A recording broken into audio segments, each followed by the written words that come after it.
Put yourself in the disciples' shoes for a second.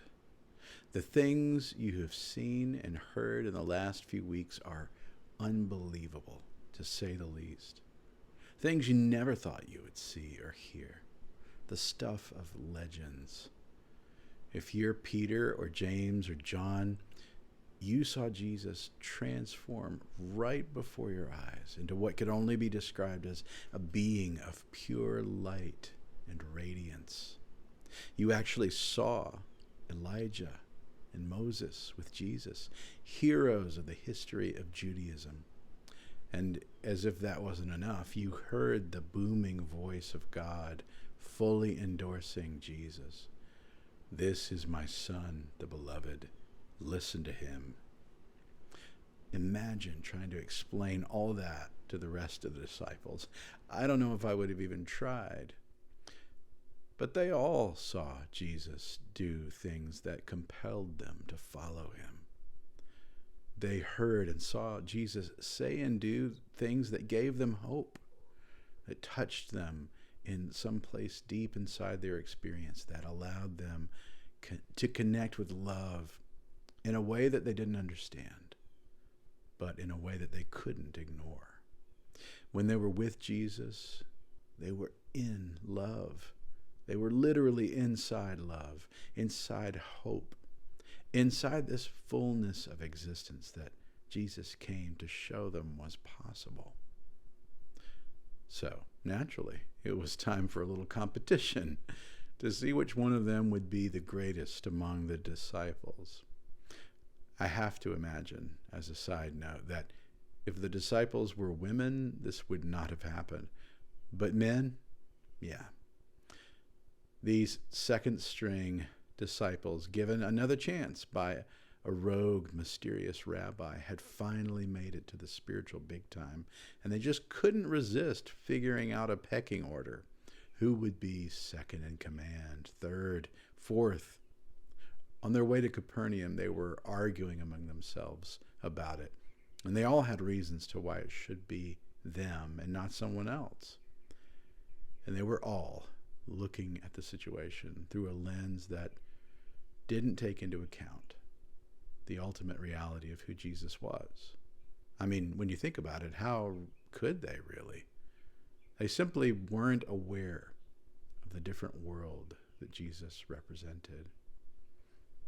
I came across a saying this week that gave me a new perspective, though, on the disciples. Sometimes it gets really easy to use them as examples of what not to do when you're trying to follow Jesus. But this one saying gave me so much love for them. And I really ended up feeling connected to these spiritual brothers of mine. So here's the saying. Sometimes in life, you don't know what you don't know. Sometimes in life, you don't know what you don't know. It was initially shared with me as a funny thing, but for some reason I just couldn't get it out of my mind. So I started to do some research and discovered that it wasn't just a funny saying. It was actually a legitimate part of a way of talking about what we know and don't know. It's not as confusing as it seems. Just think about it. There's essentially 4 areas we can identify. Number 1, things we know. That's easy. We know. Then there are things we don't know that we know. Have you ever encountered something that you knew, but you didn't know you knew it until you discovered it or got reminded about it? And then you were like, oh yeah, I knew that. And some of you are like, yeah. And some of you are like, what? Next, there are things we know we don't know. Like we are sure we don't know, and we admit it. And finally, there are things we don't know that we don't know. This is a hard one because, well, for one, we don't know those things, but to make it worse or better, we aren't even aware that we don't know. The disciples, as it turns out, were firmly rooted in this last camp. There were lots of things they knew, some things that they didn't know that they knew, a few things that they knew they didn't know. And when it came to Jesus, a whole mountain of things they didn't know that they didn't know. When Jesus and the disciples arrived in Capernaum and were settling into the house where they were staying, Jesus just sort of casually asks them what they had been arguing about on the way there. I guess that they were probably arguing loud enough for anyone to hear what they were saying. But now they were all suddenly really quiet. Obviously, Jesus had heard them.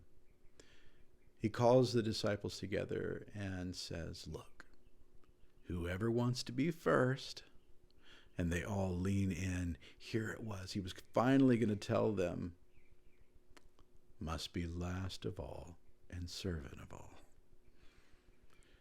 Jesus and the disciples stayed in Capernaum quite a bit, and probably with a lot of the same people. And just then, Jesus reaches out and playfully pulls one of the kids in the house over and places them among the disciples.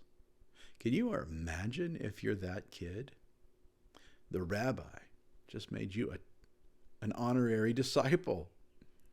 I could see him or her just sitting there wide-eyed and trying to keep from laughing like kids do, and Jesus trying to keep from laughing too. And suddenly, when he can't take it anymore, he throws his arms open and gestures to the child, who immediately jumps into his arms.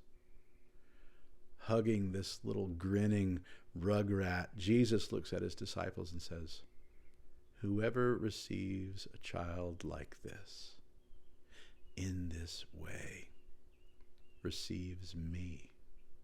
And whoever receives me, receives God."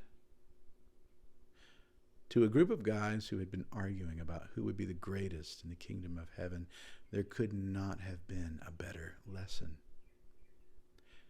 They were behaving like disciples. All students of rabbis wanted to be the one at the right hand of their teacher, their master. It was a place of honor, and it wasn't unusual for them to argue about it. They were excited. They were zealous. It's what they knew. What they didn't know was that the way of Jesus was an upside-down way, where the last is first, and the first is last, and master is servant, and servant is master.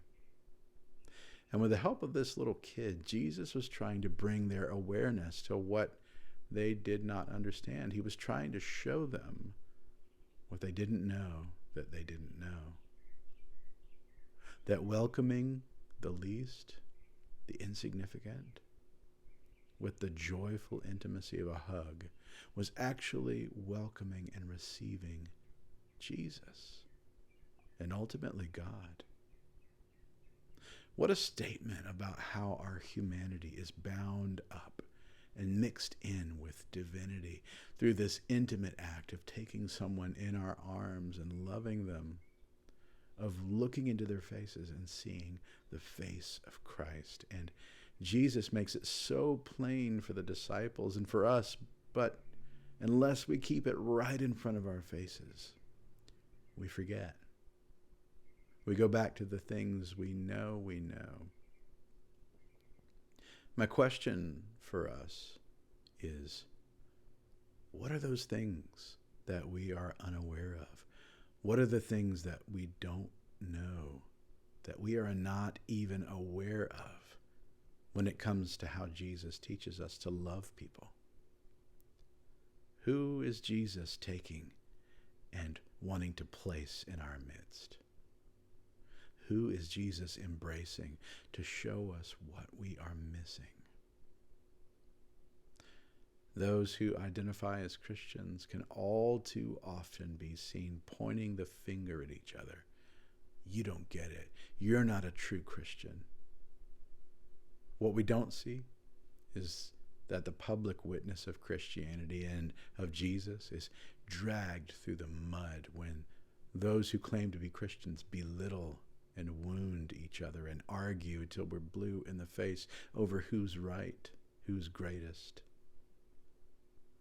We don't know the harm that it causes, and we're not even aware that we don't know.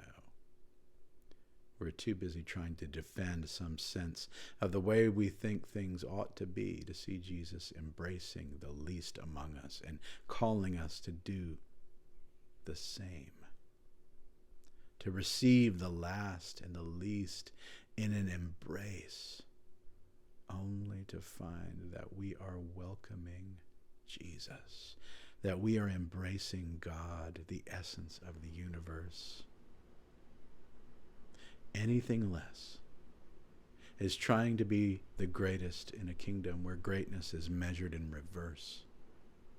Where offering an intimate, welcoming embrace is the first step to knowing what we don't know, to loving like Jesus in humble service to the whole world.